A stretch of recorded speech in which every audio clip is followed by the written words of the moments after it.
आज की तारीख में अगर कोई फिट बॉडी है तो वो फिट बॉडी है जो मुर्गा बन के दिखा दे। राइट तभी हम लोग शो में बन नहीं सकते वरना ट्राई कर लेते हैं जी। A dehydrated body is a body with poor immunity. जितना अगर हम पानी कम पिएंगे तो हमारी इम्यूनिटी वीक रहेगी। आपके जो खाने की थाली है ना, वो एक रेनबो की तरह से होनी चाहिए, कलरफुल होनी चाहिए, अलग अलग कलर्स होने चाहिए। क्या आप भी मानते हैं कि स्टीम लेना इफेक्टिव है? उसका प्रोपोगेंडा बहुत ज़्यादा हो गया है। जब हम बात करते हैं सीनियर सिटीजन्स की, अगर हम कोविड को भी छोड़ दें तो एक बहुत कॉमन प्रॉब्लम जो अक्सर देखने में आती है वो आती है जब वो थोड़ा सा भी चलते हैं तो उनकी सांस उखड़ने लगती है। अगर आपको आपकी लंग की स्ट्रेंथ और कैपेसिटी देखनी है तो शंख बजाइए।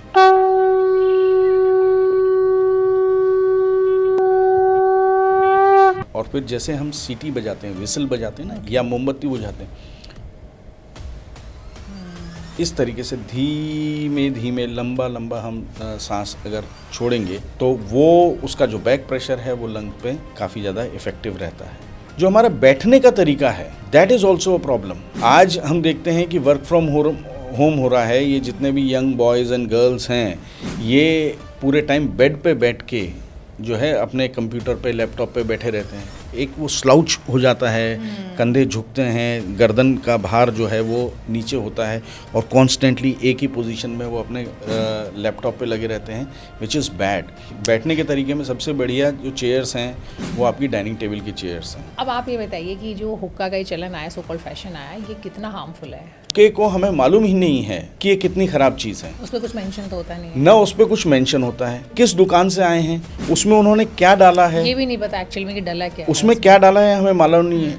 मैंने कितनी माओं को देखा है वो अपने बच्चों को ले जाके कि आज तो बच्चों की हुक्का पार्टी है, तो वो जाके वो स्टाइल स्टेटमेंट बन गया है। हर बच्चे को, हर माँ बाप ये अपने बच्चों को समझाना चाहिए कि उन्हें हुक्का तो नहीं ही करना है। इतना आप मेरा संदेश जो है अपने दर्शकों तक पहुँचा दें। हर घर में जाकर कबूतर जो अपना घोंसला बनाते हैं, उनकी जो बीट होती है तो उससे सांस से जुड़ी हुई प्रॉब्लम्स हो सकती हैं, तो इससे कैसे बचाव करें?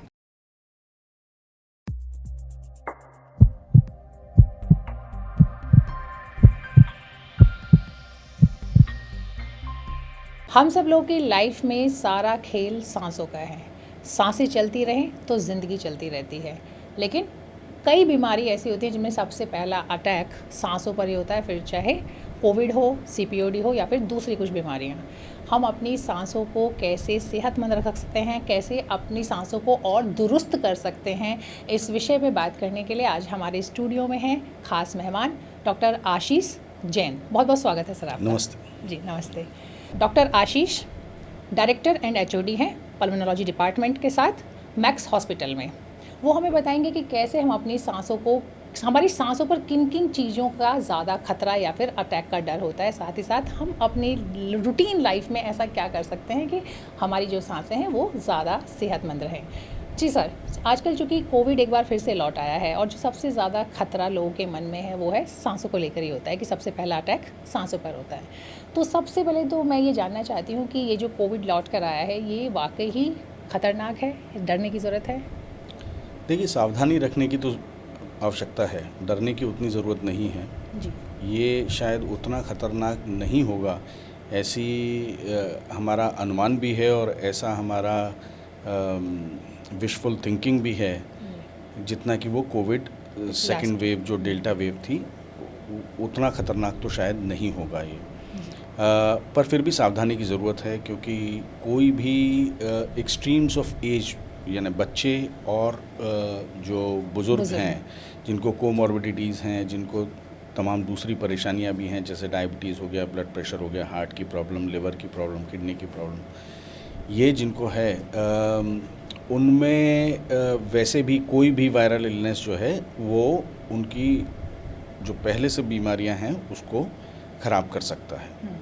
तो इसलिए बेहतर ये है कि हम इसके लिए इससे सावधान रहें, इससे बचाव जितना ज़्यादा करें उतना ज़्यादा अच्छा है, क्योंकि वो मालूम है कि वो अपने आप ही ठीक हो जाएगी। बट जितने भी एक्सट्रीम्स ऑफ एजेस होते हैं, जो सीनियर सिटीजन्स हैं, जो बच्चे हैं, उनमें और जिनमें कोमॉर्बिडिटीज़ होती है उनमें, अगर थोड़ा सा एक्सप्लेन कर दें। जैसे अगर डायबिटीज़ हुआ, ब्लड प्रेशर हुआ, जैसे किडनी की प्रॉब्लम हुई, लिवर की प्रॉब्लम हुई, कोई दूसरी गंभीर बीमारी जैसे कैंसर, HIV, ये तमाम सारी जिनकी बीमारियां ऑलरेडी सी मतलब इम्यूनिटी कहीं से कम्प्रोमाइज्ड है ऑलरेडी, जिनकी इम्यूनिटी कॉम्प्रोमाइज़ है, उनमें अगर ये वायरल इलनेसेस होती हैं तो ये वायरल इलनेस तो अपने आप में चली जाती हैं, बट वो जो पुरानी बीमारी है उसका इतना ज़्यादा उसका बैलेंस अनस्टेबल कर देते हैं कि वो पुरानी जो बीमारी है वो काफ़ी बढ़ जाती है। और हमारे दर्शकों को बता दें कि क्या क्या आप मास्किंग करनी है, डिस्टेंस मेंटेन करना, इस तो सब जानते हैं, लेकिन जिसको ऑलरेडी कुछ हेल्थ इशू है उसको क्या एक्स्ट्रा सावधानी बरतनी चाहिए इस टाइम?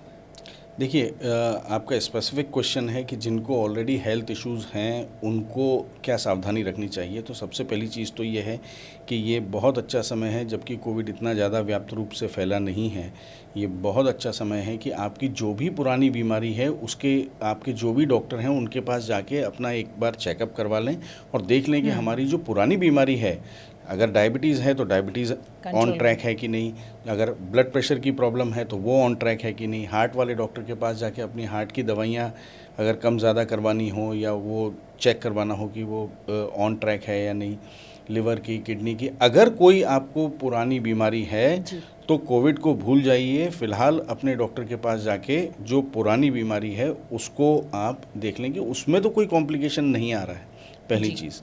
दूसरी चीज़, फिर हमें सावधानी तो रखनी ही है। सबसे बड़ी चीज़ यह है कि अगर कोविड का वायरस आपके शरीर के अंदर चला गया, फिर आपकी शरीर की इम्यूनिटी डिसाइड करती है कि ये वायरस और जो वायरल लोड है, आपने कितना वायरस इनहेल किया है, आपका जो इन्फेक्टेड बंदा जो आपके मुंह पे खांसा वो कितना दूर था, वो कितना इन्फेक्टेड था, वो किस चरण में था बीमारी के, वो तमाम सारी चीज़ें डिपेंड करती हैं कि आपको कितनी बीमारी आएगी। सबसे बड़ी चीज़ हमारी ये है कि हमें ये देखना है कि वो वायरस हम इनहेल ना करें।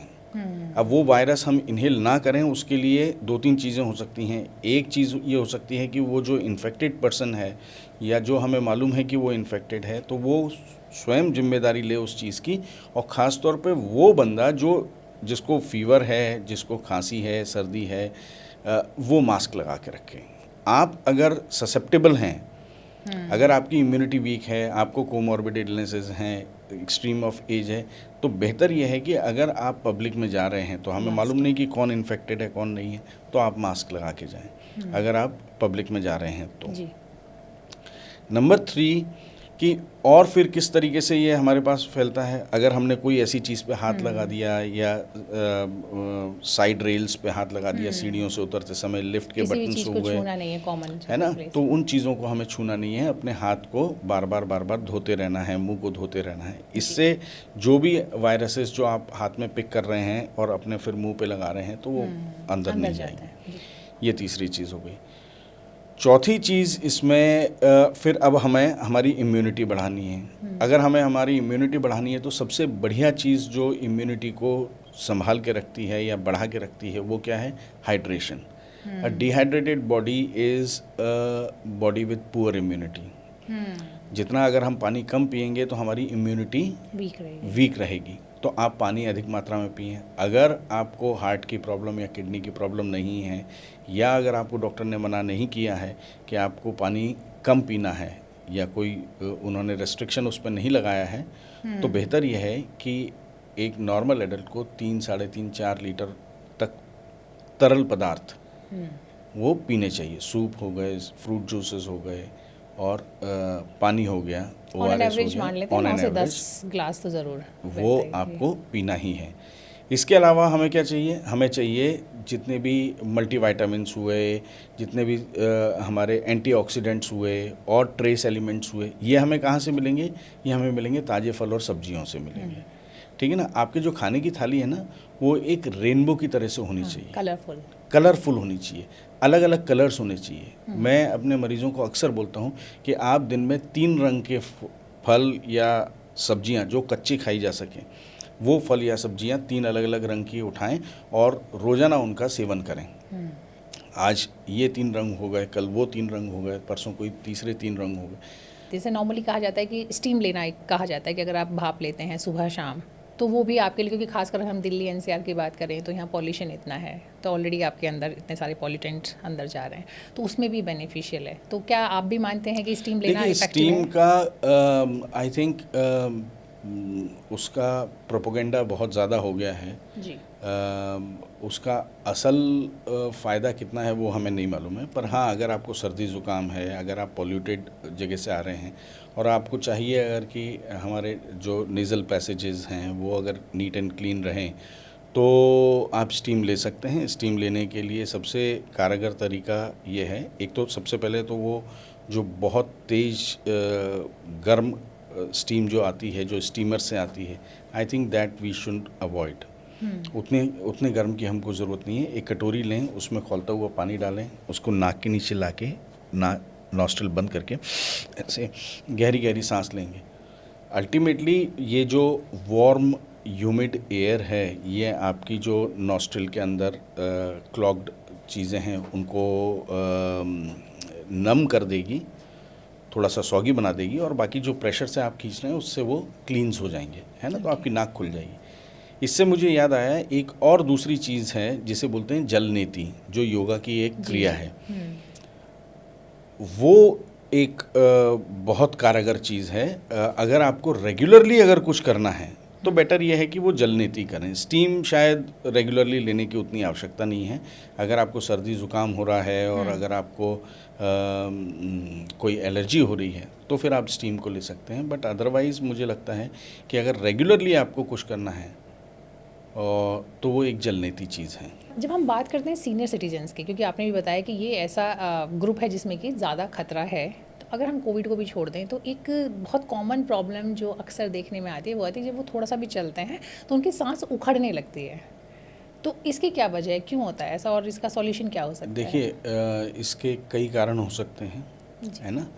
Right from very serious condition, जैसे हार्ट की अगर कोई प्रॉब्लम है ना, जब हार्ट की फंक्शनिंग डाउन होती है तो ब्रेथलेसनेस होगी। अगर लंग की फंक्शनिंग डाउन होगी तो ब्रेथलेसनेस होगी। कोई एस्थमा हुआ, COPD हुआ, लंग की ILD की कंडीशन है, वो बहुत इम्पोर्टेंट है, उसके कारण आपकी सांस फूल सकती है। या तीसरी चीज़ ये है कि इट्स जस्ट अ डिकंडीशन्ड बॉडी, है ना। अगर आपने इतने सालों तक अगर एक्सरसाइज नहीं की है तो आपकी एक्सरसाइज टॉलरेंस, जो आपकी एफर्ट टॉलरेंस है, जो आपकी चलने की, सीढ़ी चढ़ने की जो क्षमता है, वो धीरे धीरे कम ही होनी है। उसका तो शरण होना ही है, राइट। तो ये सारी चीज़ें रहती हैं। अक्सर जो हमें देखने को आता है कि जो सामान्य सीनियर सिटीज़न हैं जिनको कि और कोई दूसरी हार्ट संबंधी या लंग संबंधी बीमारी नहीं भी है, वो सिर्फ इसलिए क्योंकि वो दिन भर करते कुछ नहीं हैं, कोई एक्सरसाइज नहीं, कोई योगा नहीं, वो सिर्फ बैठे रहते हैं। अब काम पे जाते नहीं हैं, उनको कुछ काम करने को नहीं है। तो अब अगर किसी दिन उनको बोल दिया कि चलिए यहाँ से बाज़ार जाते हैं, तो फिर वो बाज़ार जाने में थकान महसूस होती है, उसमें फिर सांस, सबसे बड़ा कारण वो है। उसके अलावा डेफिनेटली आप अगर डॉक्टर के पास जाएंगे तो वो फिर आपके हार्ट की जांच कराएगा, आपके लंग्स की जांच कराएंगे, एक्सरे करेंगे, इको करेंगे। उससे भी हमें मालूम पड़ेगा कि कहीं इनके हार्ट के फंक्शनिंग में तो कोई कमी नहीं है या कोई COPD या एस्थमा जैसी परेशानी तो नहीं है। जी। अब चूँकि जिक्र आपने किया COPD का, तो ज़रूरी रहता है कि हम इस बारे में भी बात करें। बहुत सारे लोग इसको ज़्यादा अच्छी तरीके से समझते नहीं हैं, तो कैसे समझाएंगे आप आम लोगों को कि क्या प्रॉब्लम होती है और किसको होने के चांसेस ज़्यादा होते हैं? COPD उसका जो नाम है, अंग्रेज़ी में नाम है chronic obstructive pulmonary disease. Chronic यानी ये आजकल में नहीं आई है, ये क्रॉनिक है, यानी कई सालों से चल रही है। जब तक आपको समझ में आया कि आपको बीमारी है, उसके भी बहुत सालों पहले से वो बीमारी धीरे धीरे करके आपके शरीर में बन रही थी। That is chronic. Obstructive means कि कहीं ना कहीं रुकावट है, ऑब्स्ट्रक्शन है। कहाँ है? तो आपके एयरवेज में है। कौन से एयरवेज में? जो छोटे एयरवेज होते हैं, बड़े एयरवेज में नहीं, जो छोटे एयरवेज होते हैं उनमें वो रुकावट है ना। So it is chronic obstructive pulmonary disease, that is COPD। देखिए, सबसे पहले तो उसकी हमें पहचान करनी पड़ेगी, हमें देखना पड़ेगा कि क्या इस पेशेंट को COPD chronic obstructive pulmonary disease है। उसके लिए कई सारे टेस्ट हैं, एक्सरे है, कुछ लोगों में CT स्कैन भी करवाए जाते हैं। डॉक्टर आपके शरीर का एग्जामिनेशन करते हैं, दैट इज़ इम्पॉर्टेंट। और फिर एक टेस्ट होता है which is called as a spirometry test, pulmonary function test. Pulmonary function test में स्पेशलाइज्ड आपकी जो लैब होती है, जो मशीन होती है, वहाँ आप जाते हैं और वहाँ पर एक माउथ पीस होता है जिसमें कि एक अच्छा, sorry. माउथ पीस होता है, वो माउथ पीस जो है कंप्यूटर से कनेक्टेड है और उसमें आपको जो टेक्नीशियन है वो आपको बताते हैं कि अब गहरी सांस लीजिए, अब तेज़ सांस लीजिए, अब हल्की हल्की छोड़िए, कभी बहुत तेज़। वो जो मैन्यूवर बता रहे हैं आपको उसको फॉलो करना है और जब आप वो फॉलो करते हैं तो कंप्यूटर पे एक ग्राफ आता है, कुछ रीडिंग्स आती हैं, उस ग्राफ और रीडिंग्स को पढ़ के जो है डॉक्टर उसका निष्कर्ष निकालते हैं कि क्या ये COPD है। अगर है तो फिर उसके लिए जो main stay of the treatment है वो रहते हैं इन्हीलर्स। वो इन्हीलर्स बहुत ही कारगर चीज़ हैं, बहुत ज़रूरी चीज़ हैं। उन इन्हीलर्स से प्लीज़ दूर मत भागिए। जैसे आपको डॉक्टर प्रिस्क्राइब करे वैसे आप इन्हीलर्स का इस्तेमाल करें और उससे वो इन्हीलर्स में जो दवाइयाँ हैं वो सीधे आपके फेफड़े में जाती हैं और जब वो फेफड़े में जाती हैं तो वहाँ पर जाके वो जो ऑब्स्ट्रक्शन जो मैंने आपको बताया था स्मॉल एयरवेज में, जो छोटी एयरवेज में जो ऑब्स्ट्रक्शन था, वो उन दवाइयों के कारण वो ऑब्स्ट्रक्शन रिलीज़ होता है जिससे आपका बलगम भी आसानी से बाहर निकलता है, जिससे आपको सांस लेने में भी आसानी रहती है और जिससे आप थोड़ा लंबी दूरी तक चल भी पाते हैं। तो ये जो आपने अभी बताया कि आप ये टेस्ट करा लेते हैं, उसके बाद अगर हम ट्रीटमेंट की बात करें तो क्या COPD का कोई परमानेंट ट्रीटमेंट है या फिर इसका लाइफ लॉन्ग दवाई और ये सब कुछ जो भी आप बताएं प्रिवेंशन वगैरह? देखिए, हमारी मेडिकल साइंस में जो भी क्रॉनिक बीमारियां हैं उनमें क्योर नहीं है। ओके। या बहुत ही कम बीमारियां हैं जिसमें कि क्योर है। जैसे डायबिटीज़ का क्योर नहीं है, मैनेजमेंट है। जैसे ब्लड प्रेशर का क्योर नहीं है, पार्किंसोनिज्म का क्योर नहीं है, र्यूमेटॉइड आर्थराइटिस का क्योर नहीं है जी। इन सब चीज़ों को हम मेंटेन करके रख सकते हैं। इसी तरीके से COPD को हम मेंटेन करके रख सकते हैं। इन्हीलर्स हुई, कुछ दवाइयाँ हुई, उससे हम उसको मेंटेन करके रख सकते हैं। एक दूसरी चीज़ होती है which is called as a respiratory rehabilitation program. तो एक स्पेशलाइज्ड फिजियोथेरेपिस्ट होते हैं जो कार्डियो रेस्पिरेटरी फिजियोथेरेपी में जिनकी महारत हासिल है, एक्सपर्टीज़ है, वो आपको कुछ चुनिंदा एक्सरसाइजेस सिखाएंगे जो ग्रेडेड होती हैं। मतलब शुरुआत में हल्की एक्सरसाइज रहती हैं, धीमे धीमे करके हम उसको बढ़ाते हैं, जो कि सिर्फ सांस की एक्सरसाइजेस नहीं हैं, जो अपर वेट बियरिंग बॉडी की भी हैं, जो अपर चेस्ट की भी रहती हैं, मसल्स की पाँव के मसल्स की भी रहती हैं। ये तमाम सारी एक्सरसाइज धीरे धीरे करके हम उनको बढ़ाते हैं और इन एक्सरसाइज से आपकी जो ब्रीदिंग कैपेबिलिटी है वो और ज़्यादा अच्छी होती है। मतलब लंग में जो सुधार होना है, वो स्ट्रक्चरल जो इम्प्रूवमेंट होना है, जो वो उतना तो जो भी होगा वो दवाइयों से होगा, बट वो जितना भी आपके पास लंग अवेलेबल है उससे उसको किस तरीके से हम इस्तेमाल कर सकते हैं वो ये रेस्पिरेटरी रिहैबिलिटेशन प्रोग्राम से होता है जी। तो वो भी एक बहुत अच्छा तरीका है जिससे कि हम अपनी सांस की और बाकी तमाम एक्सरसाइजेज वो आपको आपकी कंडीशन के हिसाब से जो सीवियरिटी है उसको देखते हुए आपको ब्रीदिंग टेक्निक्स भी सिखाई जाती हैं जिसमें कि आप उतने ही लंग्स में किस तरीके से उसको इफ़ेक्टिवली आप ब्रीद आउट ब्रीद इन कर सकें, वो भी बहुत इम्पोर्टेंट है। जी, ऐसा कुछ है जो आप यहाँ पे हमें समझा पाएँ इस बातचीत के दौरान? सामान्य तो मैं आपको यही बोलूँगा कि जो भी अगर आपको बीमारी नहीं है तो अपनी सांस को बनाने के लिए gentle yoga is the best thing. थोड़ी सी रनिंग कीजिए, थोड़ा सा एरोबिक कीजिए, थोड़ा सा योगा कीजिए, मिक्स होना चाहिए। जितने भी प्राणायाम वगैरह हैं वो बहुत इम्पोर्टेंट है जिसको कि आप कर सकते हैं। अगर आपको आपकी लंग की स्ट्रेंथ और कैपेसिटी देखनी है तो शंख बजाइए, है ना, वो बहुत इम्पोर्टेंट है। ठीक है, ये उन लोगों के लिए है जिनको कि अभी बीमारी नहीं हुई है और they want to keep their lungs healthy, right. अगर बीमारी हो गई है तो फिर मुझे नहीं लगता कि इस जनरलाइज्ड प्लेटफॉर्म पे मुझे वो बताना चाहिए, क्योंकि एक सेक्शन ऑफ बीमारी के लिए जो ट्रीटमेंट है वो दूसरे सेक्शन के लिए हार्मफुल है, राइट, है ना।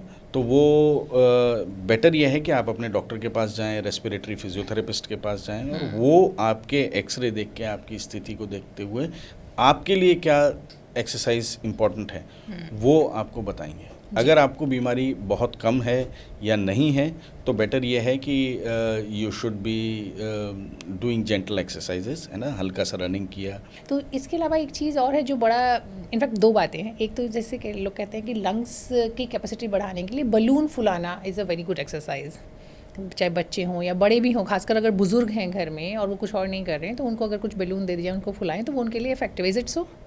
देखिए वो अगेन द सेम थिंग कि वो बलून फुलाना हुआ या और दूसरे कोई इंस्ट्रूमेंट्स आजकल एक स्पायरोमीटर, एक स्पायरोमीटर आता है जिसमें 3 गेंदें रहती हैं, वो तमाम सारी चीज़ें अच्छी हैं निश्चित तौर पे। उसका एटलीस्ट नुकसान तो नहीं है, फ़ायदा कितना है वो तो अगर पोस्ट ऑपरेटिव पीरियड में जबकि आपके पेन के कारण आपकी ब्रीदिंग जो है वो काफ़ी हद तक लिमिटेड होती है, या जैसे एब्डोमिनल सर्जरी हुआ या आप सिर्फ लेटे हुए हैं क्योंकि आपकी नी की सर्जरी हुई है, उस कंडीशन में आपको आपके फेफड़े पूरी तरीके से फुलाने हैं तो वो अगेंस्ट रेजिस्टेंस जब आपको ब्रीद आउट करना होता है ना, तो वो जो बलून हुआ या स्पायरोमेट्री हुआ ये बहुत ज़्यादा कारगर हैं। अगर आप चलते फिरते हैं आपको और वैसे भी अगर आप एक्सरसाइज वगैरह कर रहे हैं तो ये बहुत ज़्यादा वैल्यू ऐड शायद नहीं करते हैं, पर इनको कर लेने में भी कोई ऐतराज़ नहीं है। एक बहुत अच्छी एक्सरसाइज है जो इनफैक्ट जो COPD के पेशेंट्स में भी हम बताते हैं और वो इसी तर्ज पे है जो स्पायरोमेट्री और बलून वाले जो आपने प्रश्न पूछा उसमें, कि हम गहरी अंदर सांस लेंगे, पूरी उसको रोक के रखेंगे और फिर जैसे हम सीटी बजाते हैं, विसल बजाते हैं ना, या मोमबत्ती बुझाते हैं, इस तरीके से धीमे धीमे लंबा लंबा हम सांस अगर छोड़ेंगे तो वो उसका जो बैक प्रेशर है वो लंग पे काफ़ी ज़्यादा इफ़ेक्टिव रहता है ना। वो COPD के पेशेंट्स में अक्सर हम ये एक्सरसाइज बताते हैं जी। तो इस तरीके की हमें चीज़ें करनी चाहिए जी। चूँकि जब COPD, अच्छा, इसमें एक चीज़ मैं और बता दूं कि इसमें बहुत बड़ा योगदान एक और है जो आजकल हमें देख रहे हैं और ख़ासतौर पर कोविड के बाद देख रहे हैं, वो है लाइफस्टाइल का। ठीक है, इस पे बहुत सारी चर्चा होती है, लाइफस्टाइल में हम एक्सरसाइज नहीं कर रहे हैं, खाना हमारा अजीब हो गया है और बस 2 मिनट में ऑर्डर किया और अपना किचन बंद करके हम बाहर से जो खाना मंगवा रहे हैं, these are all harmful things, है ना। जितने भी प्रिजर्वेटिव्स वगैरह एडेड हैं, they are all harmful things. But अभी फ़िलहाल के लिए मैं उस डिस्कशन में नहीं जा रहा हूँ। जो हमारा बैठने का तरीका है जी, right, that is also a problem, है ना। आज हम देखते हैं कि वर्क फ्रॉम होम हो रहा है, ये जितने भी यंग बॉयज़ एंड गर्ल्स हैं ये पूरे टाइम बेड पे बैठ के जो है अपने कंप्यूटर पे, लैपटॉप पे बैठे रहते हैं। एक वो स्लाउच हो जाता है, कंधे झुकते हैं, गर्दन का भार जो है वो नीचे होता है और कॉन्स्टेंटली एक ही पोजीशन में वो अपने लैपटॉप पे लगे रहते हैं, विच इज़ बैड, क्योंकि उसमें जो आपकी लंग्स हैं वो मोस्ट इफ़िशिएंट पोस्चर में नहीं हैं, है ना। आप याद कीजिए, ये कंप्यूटर अभी 50 साल पहले आया है, कुर्सी मेज जो है वो 100-150 साल पहले आई है, पर ये मानव प्रजाति तो 10,000 साल से चल रही है। तो 10,000 साल से अगर चल रही है तो वो भगवान ने तो हमें उसके लिए बनाया है, भगवान ने हमें खड़े रहने के लिए बनाया है, चलने के लिए बनाया है, दौड़ने के लिए बनाया है, ज़मीन पे बैठने के लिए बनाया है, ज़मीन पे पालती मार के बैठने के लिए बनाया है और उकड़ू बैठने के लिए। जैसे वो अक्सर आपने गांव वालों को देखा होगा कि चलते चलते वहीं पे बैठ जाते हैं, है ना। जो हम इंडियन स्टाइल में जो टॉयलेट जाते हैं वो हमारा जो शरीर डिज़ाइन किया है भगवान ने वो उन कामों के लिए किया है, हम उसमें से कोई भी काम नहीं कर रहे हैं। हम क्या कर रहे हैं, हम कुर्सी पे बैठ रहे हैं, हम पलंग पे बैठ रहे हैं, राइट। चल हम रहे नहीं हैं, दौड़ हम रहे नहीं हैं। तो वो जो मशीन जिस काम के लिए बनी है, अगर आप वो नहीं करेंगे तो निश्चित तौर पे वो मशीन तो ख़राब होगी। देखिए, अब जब आप ये बता रहे हैं तो मुझे एक इंसिडेंट मुझे लगा कि शेयर करना चाहिए आपके साथ। मैंने अपने घर के कुछ बच्चों पे एक दिन टेस्ट कराया कि तुम में से कितने बच्चे उकड़ू बैठ सकते हैं ज़मीन पे। जब हम लोग छोटे थे तो बेशक सारे बच्चे नहीं, लेकिन हमें पनिशमेंट भी मिलता था मुर्गा बनाने का। Exactly. तो कहीं ना कहीं बच्चे वैसा, मतलब एटलीस्ट बॉडी इतनी फ्लेक्सिबल होती थी कि कर पाते थे। तो मैंने एक दिन ये टास्क दिया घर में बच्चों को, एक मुर्गा बन के दिखाओ और दूसरा उकड़ू बैठने का। 4 बच्चों में 4 में से कोई भी नहीं कर पाया नहीं उसको। कर पाया। ठीक है, सिर्फ एक बच्चा था जिसने कि कर लिया, क्योंकि वो लीन एंड थिन थी, मेरा डॉटर थी, तो इसलिए उसने कर लिया। बाकी तीनों बच्चे नहीं कर पाए। तो मुझे लगा कि ये मतलब, फिर मैंने उनको समझाई ये चीज़ कि भाई देखो, ये बेशक पनिशमेंट भी मिलते थे ना हम लोग, तुम लोग को तो नहीं मिलते आजकल, तो पनिशमेंट ही बंद हो गए स्कूल में, तो उसका भी कुछ बेनिफिट था एक्चुअली। तो अभी क्या है ना कि शरीर वाकई जिस तरीके से हमारा बना है, हमने वैसे उसका इस्तेमाल करना आज बंद की कर दिया है। तारीख में अगर कोई फिट बॉडी है जी, तो वो फिट बॉडी है जो मुर्गा बन के दिखा दे। राइट।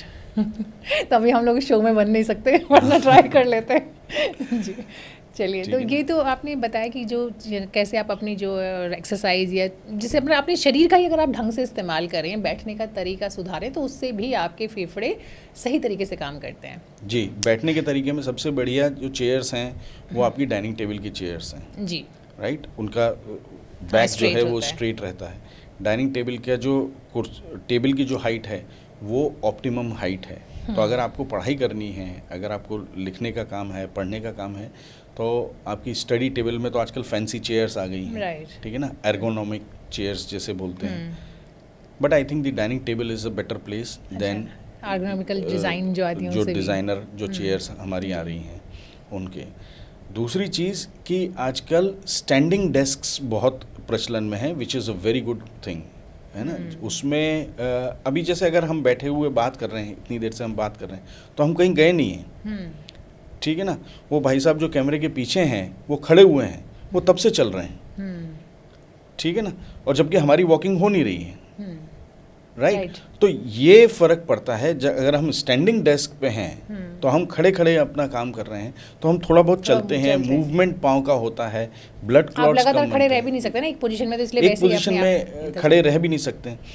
तो और फिर जैसा मैंने आपको बताया कि हमारी जो मशीन है, बॉडी की जो मशीन है, उसकी डिज़ाइनिंग ही खड़े रहने के लिए है, ठीक है ना। जी, और हमारी डिज़ाइनिंग बैठने के लिए, इस तरीके से बैठने के लिए तो है ही नहीं, जी, राइट। भगवान ने कभी सोचा भी नहीं था कि आगे चल के मनुष्य जो है इस तरीके से कुर्सी पे बैठेगा, क्योंकि कुर्सी तो भगवान ने नहीं बनाई है ना, कुर्सी तो मनुष्य ने बनाई है। राइट। अभी तो ये भी नहीं पता आगे जाके और क्या क्या देखना बाकी आगे है। जाके और क्या क्या दिखना पड़ेगा। जी, सही चलिए हम बात वापस लौटते हैं अपने टॉपिक पे। आप बात कर रहे थे फेफड़ों की मजबूती की। एक अक्सर हम लोग सब लोग बात करते हैं कि सिगरेट स्मोकिंग जो है, स्मोकिंग या तंबाकू का कंजप्शन किसी भी फॉर्म में वो फेफड़ों के लिए ठीक नहीं है। पर इधर मैं देख रही हूँ कि यूथ में एक हुक्का का चलन आ गया है और लोग बड़े टशन में रहते हैं, स्टाइल में रहते हैं। उनको लगता है कि आपने कभी आप पार्टी में गए, पब गए, तो आपने 2 बार 4 बार कभी मंथ में उसको स्मोक किया तो उससे कोई ख़ास नुकसान नहीं है। अब आप ये बताइए कि जो हुक्का का ये चलन आया, सो कॉल्ड फैशन आया, ये कितना हार्मफुल है? देखिए, ऐसा है कि ये आपने बहुत अच्छा टॉपिक चूज़ किया, ये बहुत अच्छा क्वेश्चन मेरे से पूछा, और ये क्वेश्चन जो है ये मेरे दिल के बहुत करीब है। जी, मेरी ओपीडी में कोई भी यंगस्टर आ जाता है और अगर उसने हुक्का का नाम लिया तो मतलब उसके लिए वो अगले 15 मिनट मेरा लेक्चर सुनेगा वो। जी, जो सिगरेट है, वो सिगरेट स्मोक जो की जाती है, वो हमें कई 100 साल बाद मालूम पड़ा कि this is injurious to health, है ना। एक NHS में एक डॉक्टर्स के ऊपर एक सर्वे हुआ, तो उसमें सबसे स्मोकिंग हैबिट्स भी पूछी गई और फिर उसके बाद उनको आगे फॉलो किया गया, तो पता पड़ा कि जो नहीं पी रहे थे उनको कैंसर कम हुए, जो पी रहे थे उनको ज़्यादा हुए। वहाँ से कहानी शुरू हुई, है ना। वो अभी हमें 40 साल पहले, 30 साल पहले हमें मालूम पड़ा है। शुरुआत में तो फैशन समझा जाता था, शुरुआत में फैशन था, कि आप बसों fashion- में भी सिगरेट पी सकते थे, बिल्कुल। सिनेमा हॉल में पी सकते थे, ऑफिसेज में पी सकते थे। हम पुरानी पिक्चरों में देखेंगे बिल्कुल। तो बड़े आसानी से स्मोकिंग किया करते थे, तो वो क्योंकि तब तक हमें वो जानकारी ही नहीं थी। बट उसमें भी एक चीज़ है कि वो जो सिगरेट है, वो फैक्ट्री मेड सिगरेट्स हैं, उसमें कंटेंट ऑफ निकोटीन डिस्क्राइब्ड है कि इस सिगरेट में इतना निकोटीन रहेगा, ओके, इसमें इतना टार निकलेगा। हमारे पास अब जानकारी है कि इतने साल, इतने पैकेट आपने सिगरेट पी तो इतनी संभावना आपको COPD होने की, या इतनी संभावना आपको कैंसर होने की, या दूसरी परेशानियां होने की है। हमारे पास जानकारी है, ठीक है। सरकार ने उनके ऊपर कदम उठाए हैं, उन्होंने कैंसर के फोटोग्राफ वगैरह लगाए हैं उसमें, तो उससे भी जागरूकता फैलती है। अगर इतनी सब जानकारी के बावजूद भी अगर कोई उस सिगरेट लेता है तो वो उसकी चॉइस है, वो they have to manage that. हुक्के में क्या प्रॉब्लम है, हुक्के को हमें मालूम ही नहीं है कि ये कितनी ख़राब चीज़ है। उस पर कुछ मेंशन तो होता नहीं है, ना उस पर कुछ मेंशन होता है, ना हमें ये मालूम है कि हमें मालूम है ना कि ये सिगरेट ये कंपनी बनाती है, राइट, और इस तारीख को ये बनी है। हुक्के के जो पाउडर्स वगैरह हैं जो लोकली अवेलेबल हैं, उसमें हमें मालूम ही नहीं है कि ये किस दुकान से आए हैं, उसमें उन्होंने क्या डाला है, ये भी नहीं पता एक्चुअल में कि डाला क्या है उसमें क्या डाला है हमें मालूम नहीं है। उसमें जो चीज़ें डाली हैं क्या वो रेस्पिरेटरी सिस्टम के लिए हैं भी या नहीं हैं। आर्सेनिक है, लेड है, पेंट्स हैं, फिनाइल है, कोकेन है, हेरोइन है, क्या चीज़ है उसमें आपको मालूम ही नहीं। इनफैक्ट उसमें ऐसे एडिक्टिव चीज़ें डाली जाती हैं ताकि आप ये बोलिए कि मेरे को तो वही दुकान से वो हुक्का खरीदना है ना, तो आप रिपीट कस्टमर्स बार बार उधर आएंगे। और ये चीज़ें आपके लंग्स पे कितना प्रभाव डालती हैं हमें मालूम ही नहीं है। जब सिगरेट का चलन शुरू हुआ उसके तकरीबन 100-150 साल बाद हमें मालूम पड़ा कि वो उससे कैंसर होता है ना। अभी तो इसका मालूम पड़ना बाकी है, ये एपिडेमिक आना बाकी है ना। सबसे पहली चीज़ तो ये हो गई। दूसरी चीज़ ये हो गई, मैं सिर्फ सिगरेट से तुलना कर रहा हूँ क्योंकि सिगरेट के बारे में हमें मालूम है कि ये ख़राब है, इसलिए मैं समझाने के लिए दर्शकों को, खासतौर पर युवाओं को समझाने के लिए मैं ये बता रहा हूँ। अगर आप सिगरेट चौराहे पे सिगरेट पीते हुए पकड़े गए, आपके माँ बाप ने पकड़ लिया या आपके बच्चों ने अगर देखा कि यार वो सिगरेट पी रहा है, तो आप उनको डांटेंगे क्योंकि वो अभी भी काफ़ी हद तक एक सोशल टैबू है। हुक्के में तो ये कोई परेशानी नहीं है। मैंने कितनी माँओं को देखा है वो अपने बच्चों को ले जाके कि आज तो बच्चों की हुक्का पार्टी है, तो वो जाके वो स्टाइल स्टेटमेंट बन गया है। So there is number one, first of all we don't know what is the harmful effects, हमें मालूम ही नहीं। हम समझते हैं कि ये हार्मलेस है जबकि ऐसा नहीं है। नंबर टू, उसमें कोई रेस्ट्रिक्शन नहीं है। अगर आज दिन भर में कोई इंसान 5 सिगरेट पीता है तो उसे मालूम है ना कि आज मैंने 5 पी ली या आज मैंने 10 पी ली, अरे आज तो बहुत सिगरेट हो गई, आज तो मैंने एक भी नहीं पी। हुक्के में जब आप पीते हैं तो 2 घंटे के हुक्के में अगर 10 लोग बैठे हुए हैं, वो कॉन्स्टेंटली उसके कितने राउंड्स हो जाते हैं उसका कोई काउंटिंग थोड़ी रखता है, राइट। तो हमें मालूम ही नहीं है। और चलिए एक ही हुक्के को इस्तेमाल कर रहे हैं सारे, एक ही हुक्के को इस्तेमाल कर रहे हैं, चलिए वो भी हो गया कि वो हमने हुक्का पी लिया तो हमें मालूम नहीं। बट जब मैं नहीं भी पी रहा हूँ और मैं ऐसी एक गैदरिंग में बैठा हूँ जहाँ पे हुक्का पी रहे हैं, तो मैं क्या इनहेल कर रहा हूँ। एक क्लोज डिंजी से कमरे होते हैं, लाइट भी कम रहती है ना।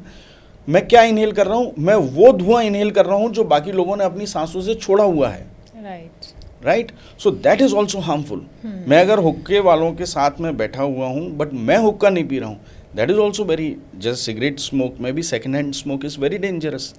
इसी तरीके से वी नो अबाउट दैट। इसीलिए मैं हर बार में वो सिगरेट बीच में लेके आ रहा हूँ क्योंकि हमें मालूम है कि वो खराब है, तभी तो उसकी तुलना इस हुक्के से हो पाएगी। हुक्का, मुझे नहीं पता है कि सरकार उसके पीछे इतना प्रतिबंध क्यों नहीं लगा रही है। जो वेपिंग है, जो ई सिगरेट्स है, सरकार शायद 100 साल का वेट करेंगे ना कि 100 शायद साल 150 साल, क्योंकि उनके पास कोई एक आधिकारिक जानकारी आनी चाहिए। पर जो वेपिंग है, जो ई सिगरेट्स हैं, जो हुक्का है, दे आर वेरी बैड। वो बहुत ज़्यादा हानिकारक हैं आपके लिए और हमें ये मालूम ही नहीं है कि वो कितना हानि करेंगे। और ये जो बच्चे अभी जो 18 साल के पी रहे हैं, राइट, जो आज जिनको लंग्स में कैंसर हो रहा है सिगरेट के कारण, उन्होंने पीना, जो आज जिनकी उम्र 50 साल है, उन्होंने पीना 20 साल में शुरू किया था, तो 30 साल बाद उनको लंग कैंसर हुआ। आज जो 18-20 साल के लड़के लड़कियां हैं जो हुक्का पी रहे हैं, जब वो 50 साल में आएंगे तो हमें कितने लंग कैंसर देखने को मिलेंगे, हमें कितने COPD देखने को मिलेंगे, या शायद कोई नई बीमारी देखने को मिले जिसके कि अभी तक पहचान ही नहीं हुई है। राइट। हुक्का एक भी बाहर बहुत डेंजरस है, नॉट इवन वंस। हर बच्चे को, हर माँ बाप को ये अपने बच्चों को समझाना चाहिए कि उन्हें हुक्का तो नहीं ही करना है। जी। इतना आप मेरा संदेश जो है अपने दर्शकों तक पहुंचा दें। बिल्कुल बिल्कुल, हमें बिल्कुल उम्मीद है जिस एफर्मेशन के साथ आपने बोला है कि भाई सिगरेट तो हम सब बात करते हैं, लेकिन हुक्का ऐसी चीज़ पे ज़्यादा बात नहीं होती, लेकिन इस पर बात होनी चाहिए, बात इन जिस पे प्रतिबंध भी होना चाहिए। एग्जैक्टली। और जब तक सरकार की तरफ से कुछ नहीं आता तब तक हम लोग खुद से अपने घर पे तो हम फैसला कर ही सकते हैं, तो हमें अपने यूथ को समझाना चाहिए। जी, अब जब सांसों की बात हो रही है और हमने इतनी सारी बात सांसों की हेल्थ पर की है, तो एक और बहुत कॉमन चीज़ जो देखने में अक्सर आती है कि जब घर में बहुत सारे जो लोग पेट, बहुत सारे नहीं, इवन 1 या 2 भी पेट रखते हैं, डॉग्स रखते हैं, खासकर कैट वगैरह भी रखते हैं, तो अगर किसी के घर में अस्थमा का पेशेंट है या फिर एलर्जिक है या फिर किसी और तरीके से COPD है, तो उन लोगों को शायद उनसे प्रॉब्लम बढ़ जाती है, लेकिन लोग रखते हैं। तो अब ऐसे में एक तो यही मैं जानना चाहूँगी ये प्रॉब्लम कितनी बढ़ती है, साथ साथ अगर रखना कोई चाहे तो फिर क्या प्रिकॉशंस लेनी चाहिए? देखिए, ऐसा है कि सबसे पहले तो ये तय कर पाना बहुत ज़रूरी है कि क्या आपको उस पेट से एलर्जी है ना? ये this is the most important thing, क्योंकि हो सकता है मुझे अस्थमा हो सकता है मेरे घर में पेट हो, बट मुझे इस पेट से कोई एलर्जी नहीं है। अच्छा, है ना? नॉर्मली तो एक जनरल परसेप्शन तो यही है कि जो बाल झड़ते हैं तो उससे सबको प्रॉब्लम हो जाता है, ऐसा? वो एलर्जन होते हैं, बट क्या मुझे उससे, जैसे पोलन से हमें मालूम है कि एलर्जी होती है, पर क्या आपको होती है? नहीं। क्या मुझे होती है? नहीं। क्या उस बंदे को जिसको एस्थमा है उसको होती है? हो सकता है नहीं, है ना? जो बेंगलोर में जो बंदा रहता है वो दिल्ली के पोल्यूटेड एनवायरनमेंट में, बेंगलोर में उसको एलर्जी होती है और दिल्ली के पोल्यूटेड एनवायरनमेंट में ही इज़ हैप्पी, राइट? क्योंकि उसको वो एक पर्टिकुलर चीज़ नहीं है, और ये बहुत ही इंडिविजुअलिस्टिक है। आमतौर पे यस यू आर राइट कि जो डॉग्स हैं, जो कैट्स हैं, उनके फर से, उनके बाल झड़ने से, उनके डेंडर से बहुत एलर्जी होती है, कई सारे लोगों को होती है, पर क्या आपको होती है ये पता लगाना बहुत ज़रूरी है जी। उसके लिए कई सारे टेस्ट्स होते हैं, स्किन प्रिक टेस्ट है, ब्लड टेस्ट हैं, उससे हमें मालूम पड़ जाता है। और दूसरा तरीका कि हम ये बोलते हैं कि आपका जो पेट है उसको आप दूर रखिए अपने से 1 हफ्ता, ठीक है ना? 1 हफ्ता साथ में रहिए, 1 हफ्ता दूर रखिए। तो दूर रखने में आप यहाँ से छुट्टी पे कहीं दूसरी जगह आप चले जाएं, ठीक है ना? अब आप पेट के संपर्क में नहीं है, तब आप अपने लक्षणों को देखिए कि अगर लक्षणों में सुधार आता है और फिर तुरंत पेट जब मिल जाता है और आप वापस आ जाते हैं, उससे मिलते हैं और फिर आपके लक्षण वापस आ जाते हैं, मतलब कि पेट is responsible, and at that time चाहे आप कितनी दवाई ले लें, चाहे कुछ कर लें, आपके स्वास्थ्य के लिए, आपके फेफड़े के लिए ये बहुत ज़रूरी हो जाता है कि वो पेट आपके साथ न रहे, है ना?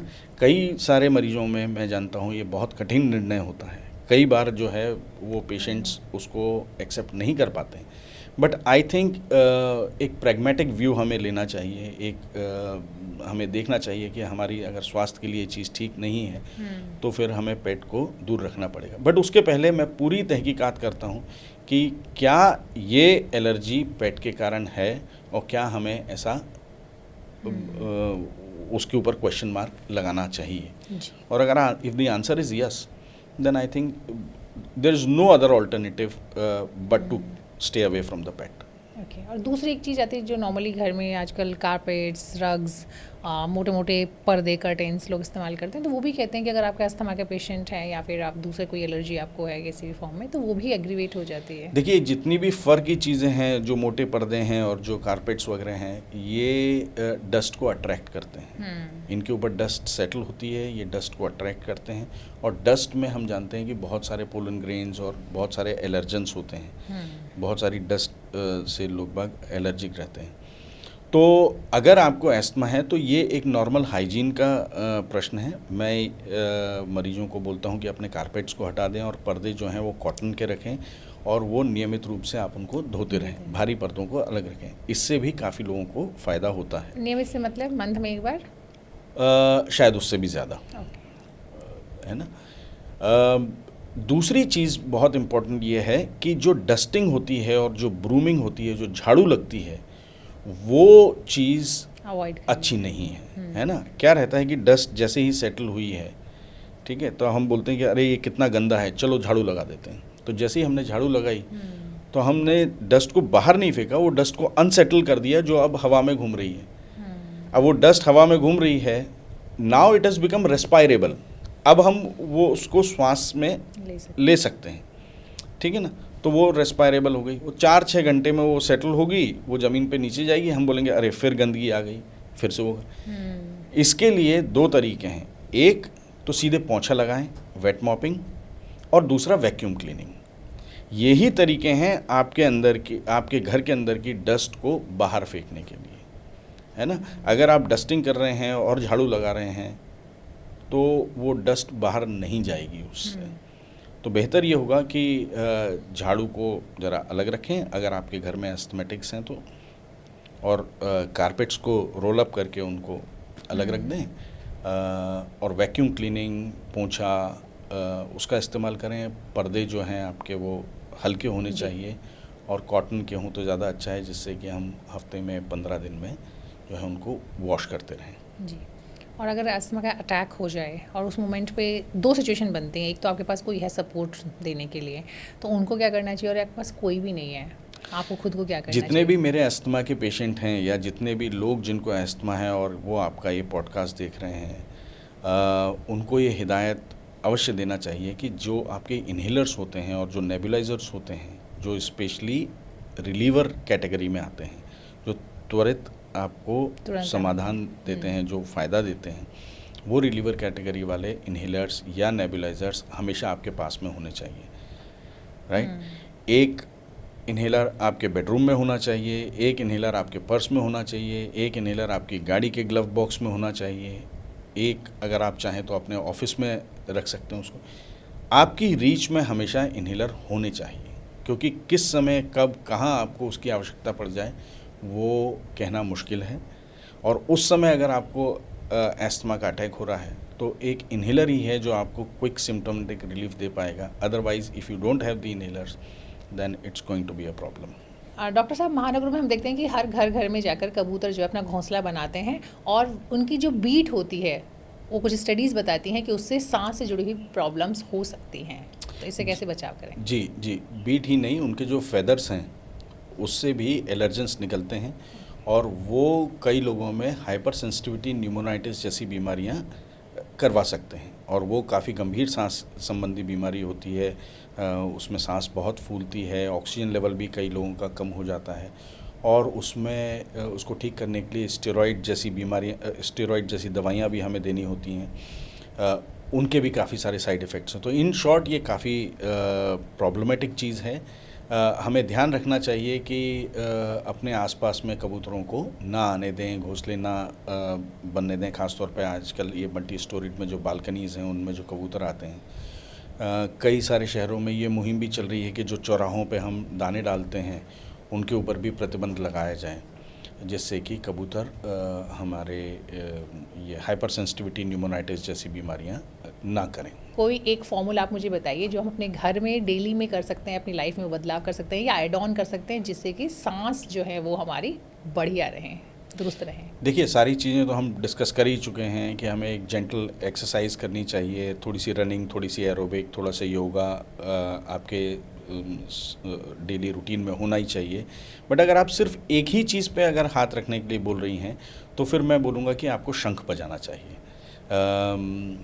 निश्चित तौर पे ये डिस्क्लेमर मैं पहले दे दूं कि जिनको COPD है, जिनको एग्जिस्टिंग एस्थमा है या सांस संबंधी कोई परेशानी है, वो कृपया अपने डॉक्टर से पूछ के इस चीज़ का इस्तेमाल करें। बट जो नॉर्मल हेल्दी इंडिविजुअल हैं, जो 2-4-5 किलोमीटर दौड़ पाते हैं, जो थोड़ी सी एरोबिक्स कर पाते हैं, उनको अगर अपने फेफड़े मजबूत करने हैं तो शंख बजाना बहुत अच्छी चीज़ है। वो दिन में या हफ्ते में 1-2 बार अगर बजाएंगे तो उनके शरीर में वो ताकत आएगी। तो जाते जाते हम चाहेंगे कि आप हमारे दर्शकों के लिए एक टेक होम मैसेज ज़रूर देंगी। स्टे अवे फ्रॉम सिगरेट से दूर रहें, और हुक्के की तरफ तो देखें भी नहीं। जी, बहुत बहुत शुक्रिया। हमें पूरी उम्मीद है कि आपका मैसेज दर्शकों तक ज़रूर पहुँचेगा। Thank you so much. Thank you, नमस्ते।